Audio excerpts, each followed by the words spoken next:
The smell of roasted turkey and rosemary filled my daughter Clara's house.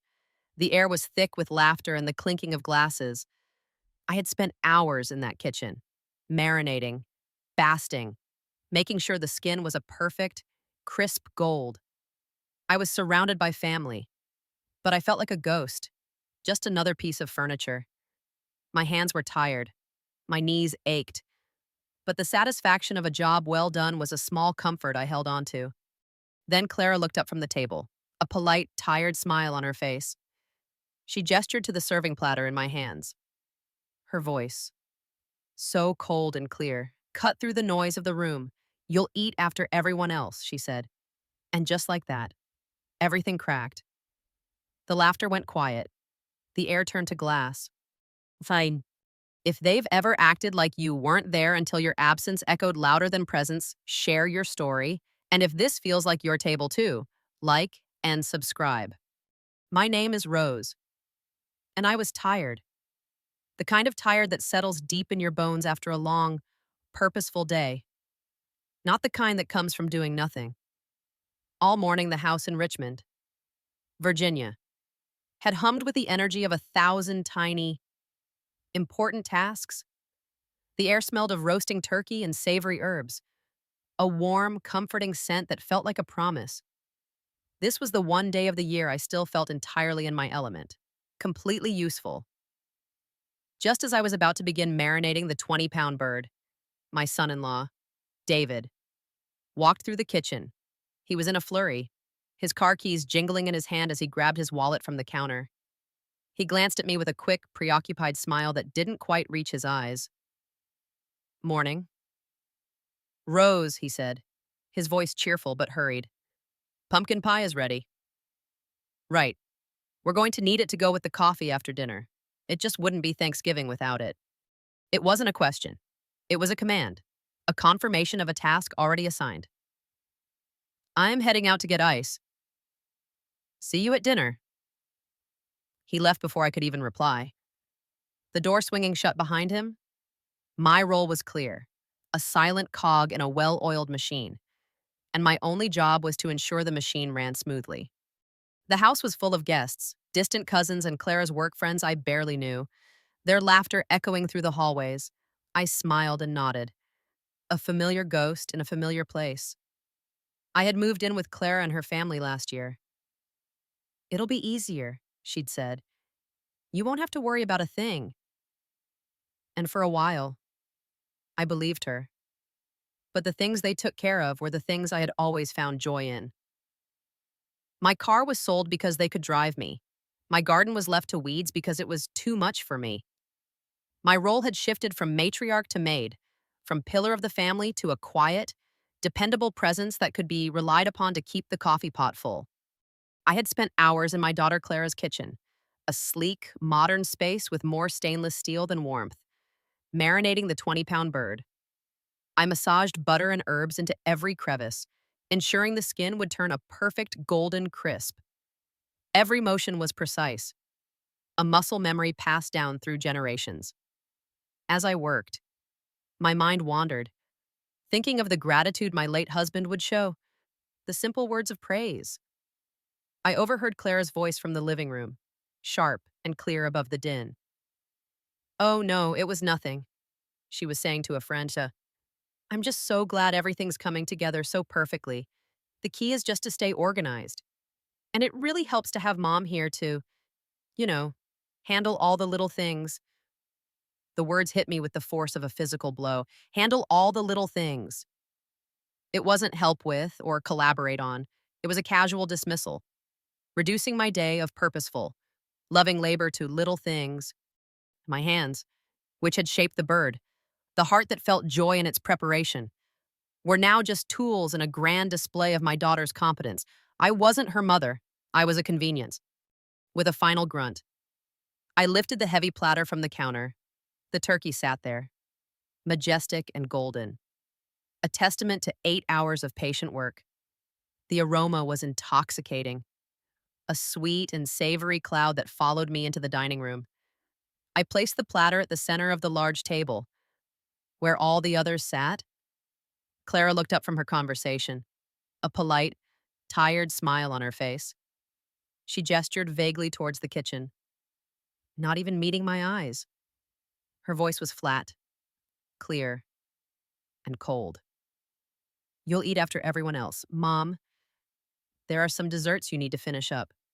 1,000 things shattered inside me at once, not with a bang, but with a clean, slow crack, like old wood splitting in the frost. It wasn't the words themselves, or even the tone. It was the fact that she didn't even notice what she was saying. It was a statement of fact, a casual dismissal, as if I were a servant, a caterer, a hired hand. The decades of packing her lunches, of stitching up her scraped knees, of staying up late to help with term papers, of being her mother, all of it meant nothing in that moment. I was simply a utility, a resource to be used and put away. The laughter and chatter returned immediately as if I had never been there. No one saw the change in my expression. No one saw the small, deliberate shift in my posture. I looked at the table again, at the faces I loved and the faces I barely knew. I looked at the beautiful turkey, still steaming. Then, with a quiet strength I had forgotten I possessed, I picked the platter back up. The weight felt different this time. It was no longer a burden, but a statement. I turned without a word and walked back through the house. I could hear the scraping of forks on porcelain and the sound of children laughing, oblivious to the moment that had just passed. I didn't hesitate. I didn't look back. I walked right out the front door, the crisp Virginia air a shock against the warmth of the turkey. No one followed me. I didn't even hear a gasp. The silence was louder than any shout. The cold, empty space I left behind was a stark, powerful contrast to the noise and warmth I had just walked away from. I walked the 3 blocks to my old house, the one I hadn't seen in over a year. The platter grew heavier with each step, the thin foil burning my fingers. But I didn't stop. Inside, everything smelled of lemon soap and dust. The quiet wrapped around me like an old, worn coat. No voices, no screens. No one asking where the salt was. Just me and the slow, steady ticking of a clock I hadn't wound in weeks. I had walked out with the roast. But what I had truly taken was my dignity. I was finally home. The past year living with Clara had slowly, quietly eroded my identity. After my husband passed, the big house felt too empty, the silence too loud. Clara had swooped in, full of concern, and convinced me to move. She called it a fresh start, a new chapter. I saw it as a lifeline, but the lifeline had become a tether, and the new chapter was a story written by someone else. Where my character had no lines, they took away my car for my own safety. A phrase that sounded kind but felt like a cage, my beloved garden, which I had tended to for 50 years, was dismissed as a chore and allowed to be overrun by weeds. The rhythm of my life, built on small acts of creation and care, was replaced by an endless cycle of waiting. Waiting to be driven somewhere, waiting for meals, waiting for a conversation that never truly came. The turkey I had prepared was the last vestige of who I used to be. The kitchen I was in wasn't mine. The countertops, the expensive knives, the gleaming oven, they all belonged to Clara. But the hands that shaped the bird, the heart that felt joy in its preparation, were still my own. As I massaged the herbs into the skin, I thought of my late husband, of his appreciation for my cooking, of the small, quiet thanks he always offered. The act was a communion with my past, a reminder of the value I once held. The scent was a memory, a comfort, a final, beautiful thing I could still create. But the guests didn't see that. To them, I was just Clara's mom, a kind old lady who helped with the cooking. I overheard a young woman, a friend of Clara's, mention how nice it was that Clara took care of me. A wave of shame washed over me. I wasn't a burden, but in their eyes, I had become one. The laughter at the table was not for me. The conversations were not for me. They were a separate, joyous world I was allowed to be near, but never a part of. The casual dismissal of my presence, the way Clara spoke to me as if I were a background character in her life, had been building for months. But this was the first time it had been so public, so stark, so undeniable. When I lifted the platter back up, the quiet strength that had been dormant for a year surged through me. My hands, which had trembled with weakness so often recently, were steady. The heat from the foil felt like a brand, a mark of ownership. The weight was no longer a symbol of my subservience, but of my defiance. I wasn't just taking the turkey, I was taking back my last act of creation, my final piece of self-worth. The walk home felt like a pilgrimage. Each step was a quiet vow. The cold air, once a shock, now felt cleansing. It was a stark contrast to the stifling, saccharine atmosphere of Clara's house. I could still hear the faint echo of their laughter behind me, but it was fading, replaced by the rhythmic crunch of my own footsteps on the pavement. The silence was not loneliness, it was freedom. It was the sound of my own thoughts, loud and clear for the first time in a long time. The irony wasn't lost on me. In trying to hold them together, I had lost myself. When I reached my old house, I noticed the porch light was off. Clara always insisted on turning it off to save energy, as if it was her house. I fumbled for my key and unlocked the door. The familiar scent of wood and my own memories filled my senses. I walked into the kitchen, the same kitchen I had cooked in for decades, and gently placed the platter on the counter. The turkey was still warm, a perfect golden orb in the dim light. I reached for a plate of familiar, chipped one with a small blue floral pattern that I had always loved. It wasn't the fancy porcelain of Clara's house, but it was mine. I didn't know what would happen next, but for the first time in a very long time, I felt something simple, profound, and absolutely certain I was home, and the turkey was all mine, and the turkey. The next morning, the house was a different kind of quiet, not the sterile, expectant silence of Clara's house, but a deep, comforting hush. The morning light filtered through the dusty windows, illuminating motes of dust dancing in the air.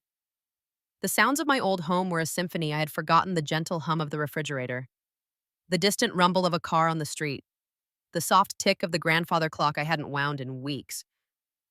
I walked into the kitchen, the air still faintly scented with lemon soap and memories. The turkey sat on the counter, still a magnificent monument to my labor. I took out a smaller plate, the one with the chipped blue floral pattern I'd always loved, and a knife from the worn wooden block. The fancy silverware from Clara's was gone, replaced by the familiar weight of my own tools. The chipped plate was a small act of rebellion, a quiet statement that I preferred my flaws to their sterile perfection. I cut a thick slice of breast meat, the skin still glistening, and placed it on the plate. There was no one else to serve, no one to impress, no one to wait for. I sat at my small, worn kitchen table and ate slowly, savoring every bite. The meat was tender, the skin perfectly seasoned, just as I had intended. But what I tasted was more than just flavor. It was the taste of freedom, the simple act of eating my own food, in my own kitchen, on my own schedule. Felt like a luxury I hadn't known I was missing. It was the taste of dignity, of self-respect, a taste I hadn't truly experienced in what felt like a lifetime. Each bite was a silent vow, a rejection of the role they had assigned me. I had created this meal with my own hands, and now I was the one to reap its reward. It was a complete, perfect circle, one that didn't require anyone else's approval. After I finished, I didn't immediately start on the dishes. Instead, I went to a drawer and pulled out an old yellowed legal pad and a pen. I sat back down at the table, the morning sun warming my back, and began to write. The words came easily, a flood of pent-up desires and half-forgotten dreams. It wasn't a grocery list or a chore list for Clara. It was a list for myself, a list of things I wanted to do, to learn, to experience. First on the list was fix the garden. The thought of tending to the soil, of watching new life sprout, filled me with a quiet joy. My hands, so accustomed to small, thankless tasks, ached to feel the earth again. I wrote down rebuild the car engine, a project my husband and I had always talked about but never finished. It was a complex, daunting task, but the idea of getting my hands greasy and covered in oil, of feeling the satisfying click of a wrench, filled me with a sense of purpose. Then came join the book club at the library and learn to paint watercolors. The list grew longer, the pen scratching against the paper, each item a small promise to myself. It wasn't about revenge on Clara, but about reclaiming my life. The roast was just the first step.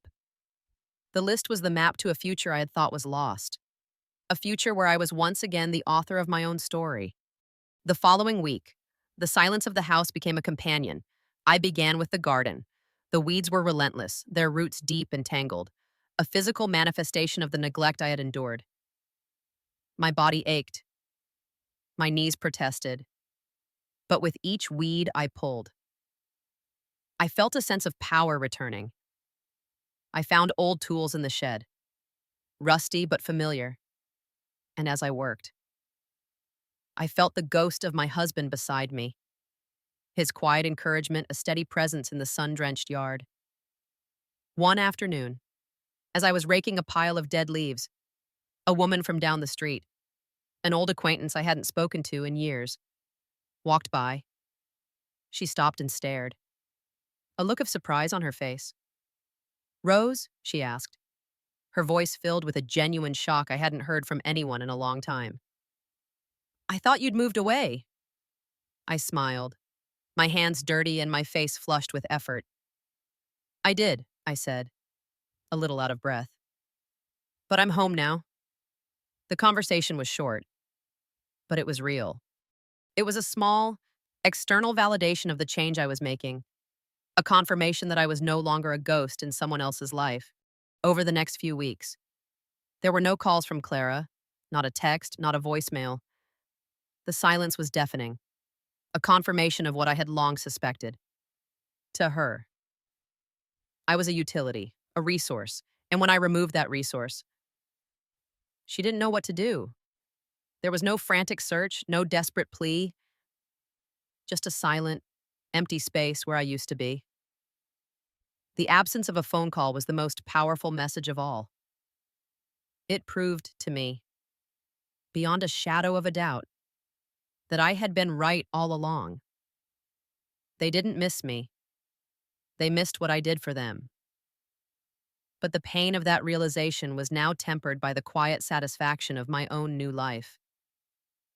The garden was starting to show signs of life, small green shoots pushing through the turned soil. I had ordered a manual for my old car and a set of watercolor paints. I was still tired, but it was a different kind of tired now. It was the kind of tired that comes from building something, from working on something that is truly, entirely, my own. And it was the best feeling in the world. The watercolor set arrived 2 days later, and that same afternoon, I put on my old, worn-out pair of gardening gloves, grabbed my car keys, and walked out the door. My heart hammered against my ribs with a mixture of excitement and fear, but I pushed forward. The drive to the library was short, but it felt like a journey to another world. The last time I had driven a car was over a year ago. My hands, which had once felt so confident on the steering wheel, were trembling slightly, but I forced myself to be steady. I found a parking spot with no trouble at all and walked into the library. The air, smelling of old paper and freshly brewed coffee, was a balm to my senses. The librarian, a young woman with a kind smile, directed me to the book club.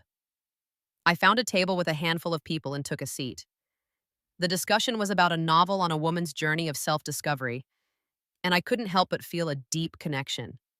For the first time, my ideas were listened to, not because of my age or my role as a mother, but because they had merit.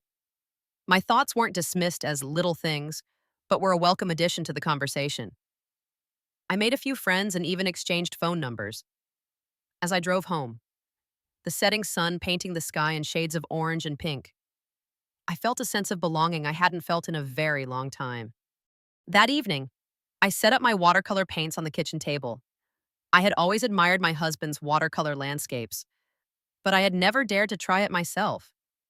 As I dipped my brush into the water and then into the paint, a sense of wonder filled me. The colors bled together, creating soft, hazy shapes on the paper. I wasn't trying to create a masterpiece, just an image that felt right. The process was slow and meditative, a stark contrast to the hectic pace of my life with Clara. As I was putting away my paints, my phone rang. The screen flashed Clara's name. A part of me felt a familiar pang of anxiety, but it was quickly replaced by a sense of calm. I took a deep breath and answered, "Mom, where have you been?" Her voice was a mixture of frustration and relief. "I've been trying to reach you all day." She didn't sound concerned for me, just annoyed that I was unavailable. "What's going on?" "We need to talk. I have to host another dinner party next week, and I don't know where to get a turkey."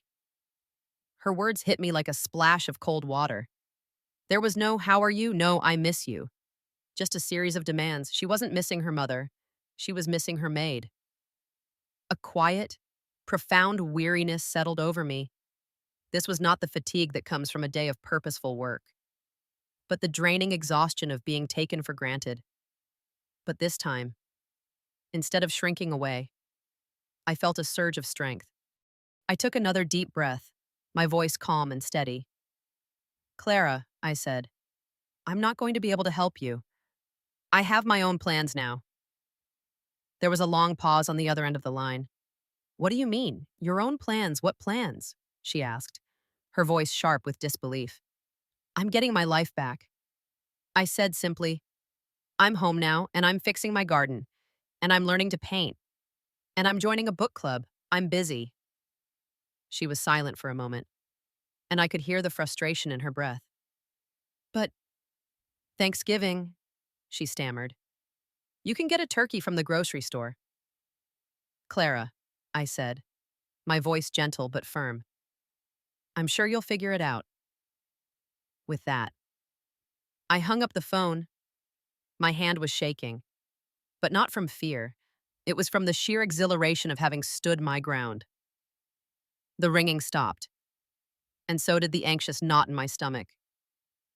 The silence that followed was not one of abandonment, but a serene, quiet peace that was finally, truly, all mine. My journey of reclaiming my dignity, my garden, and my life had just begun. The turkey was just the first step, a powerful symbol of defiance, but now, with the taste of freedom still on my tongue, I was ready for the rest of the journey. I was ready to rebuild. I was ready to live. The phone call with Clara had left a strange, hollow silence in the house, but it was not the suffocating silence of abandonment. It was a silence of completion. I had said what needed to be said, and the fragile, one-sided thread that had connected us had finally been severed. There was no longer a frantic knot of anxiety in my stomach. No more waiting for a conversation that would never truly come. I felt a sense of clarity I hadn't experienced in years. The ringing stopped, and so did the anxious knot in my stomach. The silence that followed was not one of abandonment, but a serene, quiet peace that was finally, truly, all mine. As I lay in bed that night, the moon casting a gentle light through my window, my mind turned to Maya, my granddaughter.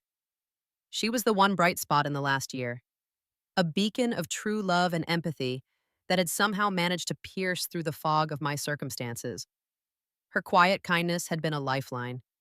She saw me not as a burden, but as a person, a grandmother who had wisdom to share and stories to tell. I hadn't talked to her about what had happened, but I knew, in my heart, that she would understand.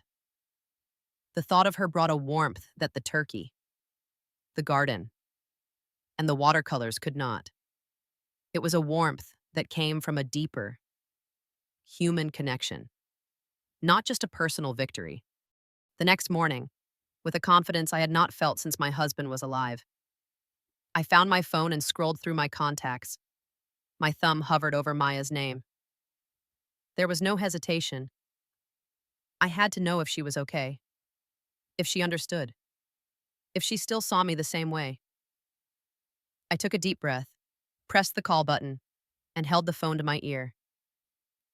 The familiar ringtone filled the quiet of my kitchen, a sound that felt more significant than any phone call in a long, long time.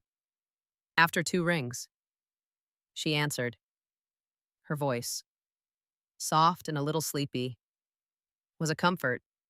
"Hello, Grandma," she said, her voice laced with a gentle curiosity. "I'm so glad you called. I was thinking about you."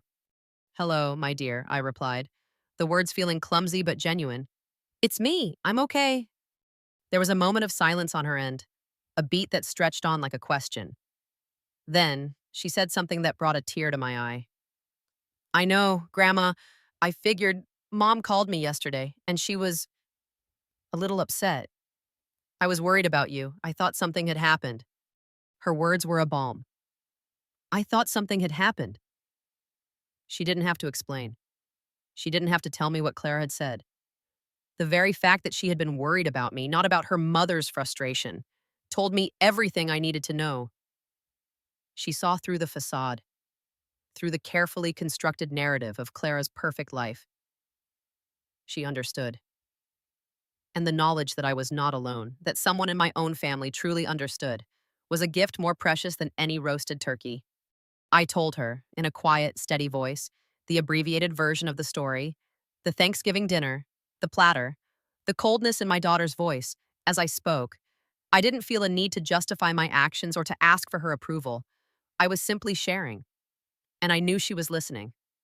When I finished, there was a long pause on the other end of the line. I waited, holding my breath, unsure of what she would say. Then, in a voice that was soft but incredibly firm, she simply said, "Good." It wasn't an exclamation. It wasn't "good for you" or "I'm so glad." It was just a simple, single word, "good." And in that single word, I heard a torrent of emotion.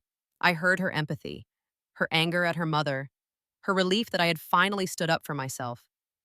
It was the most perfect and validating response I could have ever hoped for.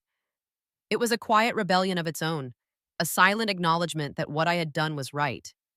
The rest of the conversation flowed easily, a natural exchange I hadn't realized I was missing. She told me about her life, her work, and her cat. I told her about my list, about fixing the garden, about my watercolor paints. The conversation wasn't about a problem or a crisis. It was simply about living. It was about two people reconnecting on a deep, human level. And it was the most beautiful conversation I'd had in a very long time. I hung up the phone feeling lighter, as if a great weight had been lifted from my shoulders. The world felt a little less lonely. I had reconnected with the one person who truly saw me, and that connection was a source of immeasurable strength. I realized that my journey of rebuilding wasn't just about my home and my hobbies. It was about rebuilding the true, meaningful connections that had been lost along the way. Over the next few weeks, I began to fully embrace my solitude, and it was a revelation. My days were no longer defined by the rigid schedules of Clara's household, but by the quiet rhythm of my own desires. I spent hours in the garden, my hands in the rich soil, pulling at the persistent weeds that had taken over, much like the neglect had taken over my life. As I worked, I would catch glimpses of my reflection in the old storm door glass, and I saw a woman I hadn't seen in a long time, a woman with purpose in her eyes and dirt on her hands, who was in the process of building something, not just waiting for a life to happen to her. One particularly bright afternoon, when the sun was warm on my back, I noticed a familiar car pulling up to the curb. It was David's car. My heart gave a little jolt, a mixture of trepidation and curiosity. He got out of the car, looking a bit out of place in his business casual clothes, and walked slowly toward me. "Rose," he said, his voice softer than I'd ever heard it. He didn't try to make an excuse or a joke. He just looked at me, at the dirt under my fingernails, and at the small, green shoots beginning to emerge from the soil. "Clara told me what happened. I'm so sorry." He was a man of few words, and his apology, simple as it was, held more weight than any of Clara's frantic demands. She's Not doing so well. She's been a bit of a mess without you. I didn't feel a sense of triumph, only a deep, quiet sadness for my daughter. I saw a crack in the perfect facade she had worked so hard to maintain. And in that moment, I understood her a little more. She wasn't just selfish, she was lost. David's call was the first olive branch, a signal that maybe, just maybe, the door to healing was not entirely closed. He told me that Clara had called him, frantic about the upcoming dinner party and the fact that she didn't know how to cook a turkey. It wasn't about me, it was about the missing resource. The next morning, I was sitting in my old kitchen, a cup of tea in my hand. When I decided to take a chance, I grabbed the phone and dialed Clara's number. It was time to talk. When she answered, her voice was guarded, hesitant. Mom, I'm glad you called. I didn't respond, I just waited. There was a pause. She was quiet, and for the first time, I felt like she was listening. Look, Mom, I'm sorry about everything. I really am. I was just so overwhelmed and I didn't know what to do without you. I took you for granted. The words were clumsy, but they were real. The dam broke. I could hear her voice crack a little on the other end of the line. I I just didn't realize how much I needed you. I just She trailed off. I was worried sick when you left. I couldn't find you and you wouldn't answer your phone. I thought something had happened. That was the turning point, not the apology, but the fact that she was worried about me. She wasn't worried about the turkey or the dinner party. She was worried about her mother. That was enough. We talked for an hour. The conversation filled with awkward pauses and small, tentative steps toward reconciliation. I told her that I understood she was under a lot of pressure, but that I couldn't be her maid. I told her that I loved her, but I also had to love myself. She listened, and she didn't argue. She just listened. A week later, I received a text from Maya. Grandma, I'm so happy you're back. I've been telling Mom all about you and all the amazing things you're doing. She wants to know if you'll come to a small dinner at our place. Just me, you, Mom, and Dad. Nothing fancy. Just a few dishes you love. The invitation was not a demand. It was a request. It was an olive branch from a different source. One that I knew was pure. The dinner was not about control or obligation. It was about connection. And I knew, in that moment, that the family I had walked away from was the family I was finally going to get back. The silence was not loneliness. It was the quiet of a life that was finally, truly, my own. My journey of reclaiming my dignity, my garden, and my life had just begun. The turkey was just the first step, a powerful symbol of defiance by now, with the taste of freedom still on my tongue. I was ready for the rest of the journey. I was ready to rebuild. I was ready to live. A few days later, I was puttering in the garden, pruning the first rose bushes of spring. When I heard the doorbell ring, it was Maya, standing there with a bright smile and a small box of baked goods in her hands. The smell of cinnamon and apple wafted through the air, a warm and simple fragrance, so different from the elaborate, cold desserts I used to make at Clara's house. We went into the kitchen, poured ourselves a hot cup of tea, and I told her about the progress I was making with the garden, as I spoke about the tomato plants, about how I had to dig deep to remove the old, tough roots. I saw her eyes gleam with understanding. She wasn't just listening to a story about a garden. She was listening to a story about me digging deep into my own life and removing old burdens. Oh. You're so brave, Grandma, Maya said, her voice filled with sincerity. I don't know what you've been through, but I know this must be so hard. After we had finished the cake, Maya took a small set of keys from her pocket. The keychain looked brand new, with a tiny cat charm on it. She placed it on the table. Between our teacups and the empty plate, the weight of the keys on the tabletop, though small, carried immense meaning. I had a spare set made, she said, not as a suggestion, but as an affirmation. In case you ever need me, These are the keys to my house. I stared at the keys. I had once had a set of keys to Clara's house, but they weren't for her home. They were for the doors I could clean and the cabinets I could organize. They weren't a key to a home, but a key to servitude. But Maya's key was completely different. It was a key of trust, of an unconditional invitation, of a connection I thought I had lost forever. It came with no expectations or conditions. It was simply a way of saying, you always have a place to go. A powerful emotion surged within me. The keys felt heavy in my hand, heavier than any gift Clara had ever given me because they were a symbol of trust. It was not a key for me to work, but a key for me to belong. Thank you, Maya, I said, my voice catching in my throat. This is the best gift I've ever received. Do I get to choose the keychain? I joked, trying to lighten the touching moment. Maya laughed, her smile lighting up the kitchen. That's non-negotiable, she said. I chose the cat keychain because it suits you perfectly. And I understood. Just like the cat charm. We all have our own unique characteristics. And Maya had accepted me with all of mine. Without needing any change, it was a priceless gift. And I held it close, knowing that this small key had opened a new door in my life. A door of acceptance and love. After Maya left, I sat alone in the kitchen, my hands still clutching the keys. I looked at them, and then out at the garden that was slowly being reborn from a desolate plot.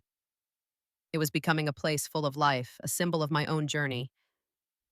I had removed the things that no longer served me, and now I was planting new seeds, not just in the garden, but in my life. Maya's key was a testament to the fact that I was on the right path. I realized that the greatest revenge was not making Clara suffer my absence, but finding happiness without her. It was about building a new life, a life filled with meaning and genuine connections. I was no longer an old, lonely mother taken for granted by her daughter. I was Rose, a woman with a blooming garden, unfinished watercolor paintings, and a key of trust. And that, to me, was everything I needed. My hands, so accustomed to the weight of a turkey platter, now learned the familiar, grounding weight of a trowel and the delicate, feathered touch of a paintbrush. The days blurred into a peaceful rhythm, punctuated by the small, joyful victories of my own making. The garden became a world unto itself. I spent hours there, tending to the soil, watching as the first tiny shoots of green emerged from the dark earth. Each weed I pulled was a small, satisfying act of reclamation. I was building a life, root by root, one that was strong and entirely my own. I joined the book club at the library, and every Tuesday, I would drive there in my car, the engine now humming with a new life of its own. After I had spent weeks poring over my husband's old manual and getting my hands greasy, the women in the book club were a revelation. They were vibrant, opinionated, and full of life. They didn't know my past, they only knew me as Rose. The woman with the thoughtful insights on literature and the surprisingly good taste in coffee. I found a sense of intellectual belonging I hadn't realized I was missing. A space where my thoughts weren't dismissed as little things, but were a welcome addition to the conversation. My watercolors became a private, silent diary of my journey. I started with simple landscapes, trying to capture the subtle hues of the morning sky and the dappled light filtering through the trees in my garden. My first attempts were clumsy, the colors bleeding together in chaotic splatters, but with each painting, I learned to control the flow, to trust the water, to let the colors blend and create something beautiful. It was a meditation on letting go, on accepting imperfection, and on finding beauty in the process. Not just the finished product, I was still tired at the end of the day. But it was a different kind of tired now. It was the satisfying fatigue of having created something, of having worked toward a purpose that was truly my own. It was a tiredness that brought with it a profound sense of peace. One afternoon, as I was sitting on my porch, painting a single, vibrant yellow daisy, my phone buzzed. It was a text from Clara. The sight of her name no longer brought a pang of anxiety. It was just a name, a notification. The text read, "Mom, I'm sorry about everything. I know I haven't been a good daughter. I just wanted to tell you I love you. No pressure to respond. My hand paused, a brushstroke hanging in the air. I looked at the daisy on my paper, its petals so simple and perfect. I thought about the key Maya had given me, about the garden, about the gentle hum of my car engine. I realized that Clara's apology wasn't a victory to gloat about. It was a sign of her own growth. And for the first time, I felt a genuine sense of hope for her, not just for myself. I didn't respond right away. I finished my painting, let the colors dry, and then, with a calm heart, I simply wrote back, I love you too, dear. No fanfare, no drama, just a simple, truthful statement. The following week, the invitation for the simple family dinner arrived. Maya had sent a detailed text outlining the menu, the dishes I loved, not the ones Clara needed me to make. The invitation was not a demand, it was a request. It was an olive branch from a different source, one that I knew was pure. The dinner was not about control or obligation. It was about connection. It was about a quiet, tentative peace. I knew, in that moment, that the family I had walked away from was the family I was finally going to get back. The silence that had once defined my life was not loneliness. It was the quiet of a life that was finally, truly, my own. My journey of reclaiming my dignity, my garden, and my life had just begun. The turkey was just the first step, a powerful symbol of defiance, but now, with the taste of freedom still on my tongue, I was ready for the rest of the journey. I was ready to rebuild. I was ready to live. The dinner at Clara's house was a quiet affair, filled with a tentative, almost fragile peace, the tension, which had once felt like a physical presence, had thinned to a low hum. We talked about small things, the weather, Maya's latest project at school, the new book I was reading for my club. It was a stark contrast to the holiday dinners of the past, which had been loud and filled with a performative cheerfulness that always felt hollow. This dinner was simple, honest, and it felt more like a family gathering than anything we had shared in years. David was gentle and supportive, filling the small silences with easy conversation, and Maya's presence was a calming balm, her quiet laughter a soft melody in the room. Clara was quiet, but she was present in a way she hadn't been before. She didn't ask me to cook anything or to help with the dishes. She simply sat at the table and listened. I noticed the way she looked at me, not with the usual impatience, but with a new, cautious curiosity. She was seeing me as a person again, not just a resource. And when I drove home that night, a profound sense of peace settled over me. It was not a grand, dramatic reconciliation, but a small, quiet, and meaningful step toward healing. I realized that the solitude I had once feared had transformed, no longer a void but a peaceful space, a life that was authentically mine. In the weeks that followed, my new life continued to blossom. I started planning out my next set of watercolor paintings, drawing inspiration from the vibrant colors of the vegetables sprouting in my garden. I found myself sketching out a new list of projects, things I wanted to learn, places I wanted to see, and people I wanted to connect with. My mornings began with a sense of purpose, not a feeling of dread. I was building a life that was not just for me, but by me. One sunny afternoon, as I was putting the finishing touches on a painting of my front porch, my phone rang. It was Clara. I answered, my heart feeling calm and steady. Mom, she began, her voice sounding tired but clear. I've been thinking about what you said, about needing your own life. You were right. I was so caught up in my own stress. I didn't even see how much I was taking from you. Her words were a genuine acknowledgement, a deep breath of fresh air. It was a moment of true honesty, something we hadn't shared in a long time. I just wanted to thank you, she continued, for being strong enough to stand up to me. It made me realize I need to stand on my own 2 feet. I listened, holding the receiver, a warmth spreading through me. This wasn't a conversation about a turkey or a dinner party. It was a conversation about growth and love, And for the first time, I felt a genuine sense of hope for our relationship. Not a forced hope, but a real, tangible one. We were building something new, something real. I was no longer an old, lonely mother taken for granted by her daughter. I was Rose, a woman with a blooming garden, unfinished watercolor paintings, and a key of trust. The turkey was just the first step, a powerful symbol of defiance, but now, with the taste of freedom still on my tongue, I was ready for the rest of the journey. I was ready to rebuild. I was ready to live. The bank smelled of old money and air conditioning, a sanitized, impersonal scent that had always made me feel small and invisible. I took a deep breath, clutching the strap of my old handbag, its leather worn soft with years of careful use. For decades, my finances had been a passive affair, a shadow existence managed by others.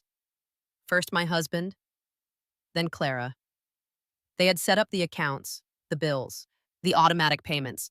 My role had been to sign where I was told and to not ask questions. I'd been a financial ghost in my own life, but not anymore. The decision hadn't come lightly. The anxiety had been a knot in my stomach for days, a familiar tightening that made me want to retreat. But the image of my overgrown garden, the tangled weeds I had pulled with my own hands, kept me moving forward. I had spent days poring over old statements, a flashlight in hand as I rummaged through dusty boxes in the attic. My husband had been a meticulous record keeper, and I found a trove of documents he had saved. I discovered copies of the very forms Clara had used to add her name to my accounts, and in a folder marked Important, I found a printed notice from the bank itself, a simple, one-page form for removing a secondary party. The act of finding it felt like a treasure hunt. Each piece of paper, a clue to a past I was finally reclaiming. I had filled it out in a steady hand, my signature no longer a timid scrawl, but a firm, decisive mark. I walked up to the counter, my steps a little wobbly at first, and waited for the next available teller. A young man with kind eyes and a name tag that read Kevin motioned me forward. His smile was professional and polite, and I could tell he was just going through the motions. He asked how he could help me, and I felt the words catch in my throat. It was such a simple request. Yet for me, it was monumental. I'd like to have Claire removed from my accounts. Please, I said, my voice steadier than I expected. Both my personal savings and the joint account. Kevin's polite smile faltered. He looked at the screen, then back at me, a flicker of uncertainty in his gaze. Ma'am, that's a significant change. We'd need to confirm with the other account holder, or have her presence here to sign off on that. I felt the old anxiety bubbling up, the familiar fear of being told no, of being a burden. But then I looked down at my hands, which were now strong and stained with soil from my garden, and I felt a new kind of power. This was not a request. This was a statement of fact. No, you won't, I said calmly, meeting his gaze. My name is on the account. I am the primary holder. I have a form here that was sent to me, which states that with a simple signature. I can remove any secondary party from my accounts. You will process this for me. Now. I held up the printed form, a copy I had downloaded and filled out meticulously after a long night of research. Kevin's eyes widened slightly. He looked from the form to my face, seeing not the timid old woman he had expected, but a person who knew exactly what she wanted. He took the form, his fingers brushing against mine. My hand, which I thought would be trembling with fear, was instead vibrating with a low, humming energy. It wasn't the jittery feeling of nervousness. It was the thrum of a power that had been dormant for too long, a quiet, seismic shift. He began to process the paperwork, his fingers moving quickly over the keyboard. I watched him, and then I asked for the next item on my mental list. I'd also like to cancel all the automatic bill payments and set up new ones under my name only. I have a list of new payee accounts here. Kevin didn't hesitate this time. He just nodded, his attention now completely focused on my request. As he worked, I felt the walls of the financial prison Claire had built around me slowly crumble. My name, which had been a passive placeholder for so long, was now an active force. I was making decisions. I was taking charge. when he finally handed me the pen. The weight of it felt monumental. It was more than a tool for signing, it was the scepter of my own sovereignty. I pressed down, the ink leaving a crisp, clear line. The act was both simple and deeply satisfying, a final testament to my independence. It's been a while since I've done this myself, I said, a small, genuine smile touching my lips as I signed the last document. The words were simple, but they were the truest thing I'd spoken in a long, long time. Kevin smiled back, a new respect in his eyes. I walked out of that bank feeling taller, my back straighter, the weight of a lifetime of subservience lifting from my shoulders with every step. The scent of leather and old books filled the air in Mr. Goodfinch's office, a comfortable and serious aroma that I had always found reassuring. I sat in a plush armchair, the one my husband used to favor, and watched as Mr. Finch, a man who had guided our family's legal affairs for decades, adjusted his glasses. He was a man of few words, but he understood the unspoken language of grief and family dynamics. He knew me well enough not to ask for unnecessary explanations. Today, however, I knew he would need one. I had called him to discuss a new will and the creation of a trust, a formal arrangement I had never considered before. The idea had been a quiet, growing certainty in the back of my mind since the day Maya had given me the key to her apartment. Her simple act of trust, the unconditional invitation to her life, had been a stark, painful contrast to Clara's unending demands. It was then that I truly understood the difference between a family built on obligation and one built on love. This was my way of solidifying that understanding. I told him I wanted to leave all my assets, including the house, the small farm, and the financial accounts, to Maya, his pen, poised over a legal pad, paused. That's a very significant change. Rose, he said gently. Clara is your direct heir. Are you certain you want to proceed with this?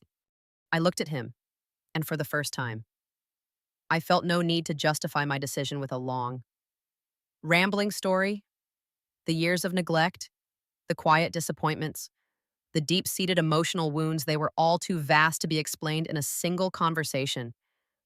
But there was one simple truth, one core event that encapsulated it all, and it was a truth he would understand. Clara said I eat last. I said, the words coming out in a flat, even tone. They hung in the air, simple and unadorned, but they were heavy with the weight of a lifetime of disrespect. I thought of every time I had waited for Clara to finish her phone call before speaking. Every time my opinion was dismissed in favor of hers. Every time my needs were a footnote to the main event of her life. Eating last was not about a meal, it was a symbol of my place in their world. Mr. Finch's eyes, usually so sharp and analytical, softened. He knew. He didn't ask me to elaborate on the turkey, the holiday, or the conversation that followed.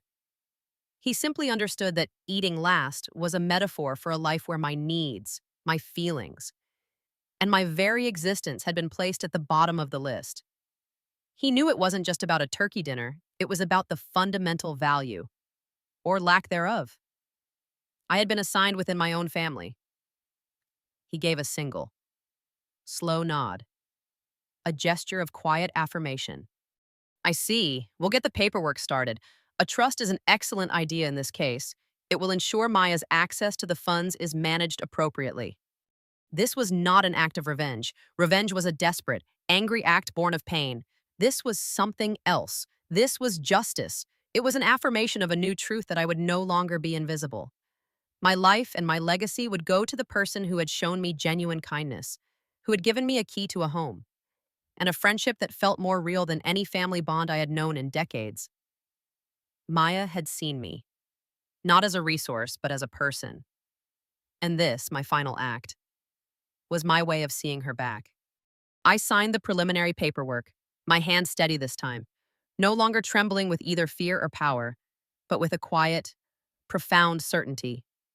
The act felt clean and pure. It wasn't about hurting Clara, but about honoring Maya. It was about redirecting my love and my legacy toward a person who had truly earned it. I walked out of that office and into the afternoon sun, feeling a lightness I hadn't felt in years. The long, arduous journey of my life had finally turned toward a new path, one filled with the promise of genuine connection, purpose, and a peace that was truly my own. I was no longer a victim. I was the architect of my own fate. And that was a victory more profound than any revenge could ever be. After the visit to Mr. Finch's office, the first thing I did was return home to my garden. The patch of earth behind the house had been a source of both joy and a strange, quiet shame for years. It had been my husband's passion, and after his death, I had lacked the energy to tend to it. Clara would often comment on its state during her rare visits, her voice laced with thinly veiled criticism. But now, it was a blank canvas. The first thing I did was buy marigolds, the bright, fiery orange and yellow kind. I remembered Anya saying once that they were her favorite flowers because they were so cheerful and resilient. I knelt in the dirt, the cool earth sifting through my fingers. The sensation was grounding, a physical reminder of the connection to something real and alive. The work was simple and repetitive: break up the hard clumps of soil, pull the stubborn, deep-rooted weeds, and then, with careful hands, plant the small, hopeful seedlings. Each gentle press of a seed into the earth was an act of faith, a silent promise to myself that I could nurture something, that I could make it grow. The sun warmed my back, and the simple rhythm of digging and planting became a meditation. This was not a chore. It was a reclaiming. It was my way of saying that I could still create beauty, that my purpose was not merely to maintain the old and broken things, but to bring forth new life. I felt a profound sense of satisfaction, a feeling I hadn't known since before Clara had taken over my life. This was a different kind of fulfillment than a signature on a bank form. It was a quiet, living testament to my newfound freedom. The days that followed fell into a gentle, restorative rhythm. My garden slowly began to flourish, a testament to my newfound energy. One afternoon, while sitting on the porch with a cup of tea, I found myself looking at an old sweater I had been meaning to throw away. It had a small tear in the elbow, a remnant of a day I had spent pruning roses. I went inside and found my old sewing kit, tucked away in the back of a drawer. It was filled with threads of every color, a collection of my past projects, my past self. I threaded the needle and began to mend the tear. The rhythm of the needle going in and out of the wool was as soothing as the digging in the garden. Each stitch was a small act of repair, a declaration that things could be fixed, that what was broken could be made whole again. I was not just fixing a sweater, I was mending a piece of myself. Throughout these quiet days, my phone remained silent. Clara never called back after our brief, one-sided conversation about the bank accounts. Her silence was not a wound, it was a gift. It was the confirmation that the final thread of obligation had been severed. There were no more demands, no more passive-aggressive calls, no more thinly veiled insults about my life. The absence of her drama was the most profound form of peace I had ever known. My life was no longer defined by her needs, or by the expectation of her next call. It was a space I was now free to fill with whatever I chose. One evening, a sudden craving for my husband's favorite bread pudding recipe came over me. I hadn't made it in years. Claire had once told me it was too heavy, and I had simply stopped. A quiet concession to her preferences. But now, with a newfound hunger for my own choices, I pulled the worn recipe card from its spot behind the spice rack. The scent of vanilla and nutmeg filled the kitchen as I worked. A warm, comforting aroma that reminded me of holiday mornings and shared laughter. I wasn't just following a recipe, I was recreating a memory, reclaiming a small piece of my history that had been lost. When I finally took the bubbling, golden brown pudding out of the oven, I felt a sense of triumph. It was a small act, but it was mine. It was a silent rebellion against a life that had been dictated by the tastes of others. The next day, as I was tidying up the old study, I came across a box of my husband's art supplies. He had been a talented watercolor painter, and I had always admired his work. But I had never dared to try it myself. Claire had once said my hands were too clumsy for such delicate work, and I had believed her. Now, I saw the dusty box not as a monument to his talent, but as an invitation to my own. I pulled out a set of brushes, a small palette of paints, and a fresh sheet of thick paper. My first few strokes were hesitant, the colors bleeding together in an uncoordinated mess. But as I kept going, I found a rhythm. I wasn't trying to create a masterpiece. I was simply moving my hands, allowing the colors to swirl and blend as they pleased. It was a form of play I hadn't engaged in for decades, a joyful exploration without an end goal. The act of painting wasn't just about the art, it was about giving myself permission to be imperfect, to be a beginner, and to find beauty in the process. Not just the result, it was a small, silent act of defiance against a lifetime of imposed limitations. The quiet hum of the house settled into a comfortable silence. One rainy afternoon, I found myself in the basement, rummaging through a box of my husband's old things. Hidden beneath a pile of records and old photographs, I found an ancient, dusty radio. It was a relic from my younger days, a simple wooden box with a large cream-colored dial and a single antenna. I carried it upstairs, wiped the dust off with a soft cloth, and plugged it into a socket on the kitchen counter. I turned the dial slowly, the static giving way to snippets of voices and music from a different time.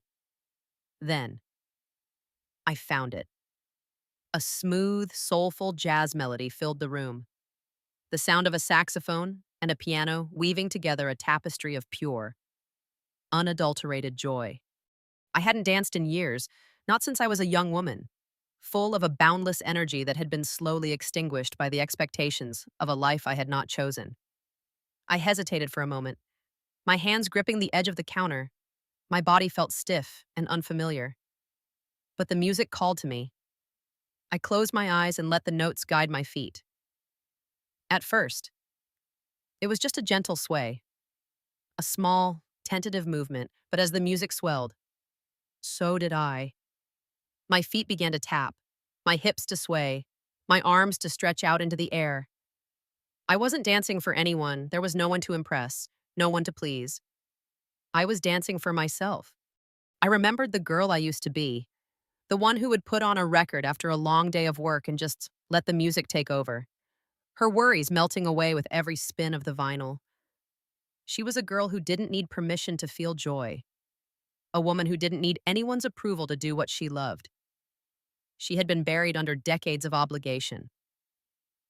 But she wasn't gone. She was right here, in this kitchen, dancing in the afternoon light. It was a profound and deeply personal rediscovery. It was a beautiful, silent victory. The months that followed were filled with these small, profound moments. There were no dramatic confrontations, no public declarations. My life did not become a grand, noisy celebration. It became a quiet, purposeful existence. My garden bloomed with marigolds, their vibrant colors a stark contrast to the sterile, muted tones of my old life. My mended clothes were not a sign of poverty, but a symbol of my care and my ability to fix things. My kitchen, once a place of silent solitude, was now a place of jazz, laughter, and a sense of belonging. I had built a new life, not with grand gestures, but with quiet, deliberate acts of love for myself. Then, one day, I drove to the store and bought a new smartphone. I remembered Clara once scoffing at the idea, claiming, "It's far too complicated for you. Mother, you'll never figure it out." Her words had echoed in my mind for years, a self-fulfilling prophecy I had obediently accepted. But as I held the sleek, black device in my hands, it didn't feel complicated. It felt full of possibility. I spent hours that evening, huddled on the sofa with the instruction manual, my glasses perched on my nose.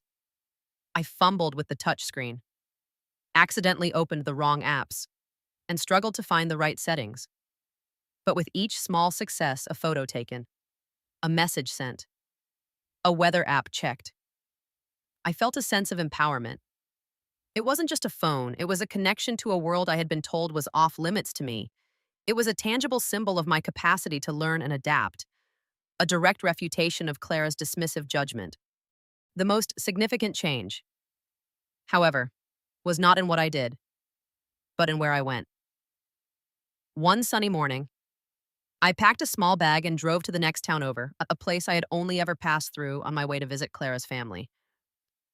I had always wanted to stop and explore the historic square, with its quaint antique shops and cozy cafes. But my husband had always been in a hurry, and Clara would have found it a waste of time. Today, there was no one to hold me back. The drive was a quiet act of rebellion, a journey on my own terms. I walked into a small, dusty antique shop, filled with the ghosts of other people's memories, and spent an hour simply browsing, touching the old relics and imagining their stories. I bought nothing, but the act of making a choice, of being in a place entirely for my own enjoyment, was a profound and liberating experience. I ate a slice of cherry pie at a local bakery, savoring every bite, and felt a sense of freedom that was more satisfying than any meal Clara had ever served. I was navigating a new world, not as a tourist, but as a resident of my own life. My victory was not in the legal documents or the financial accounts. My victory was in the peace that filled my home, in the joy that bloomed in my garden, and in the quiet certainty that I was finally, truly, in charge of my own life. It was a victory measured not in dollars or prestige, but in freedom.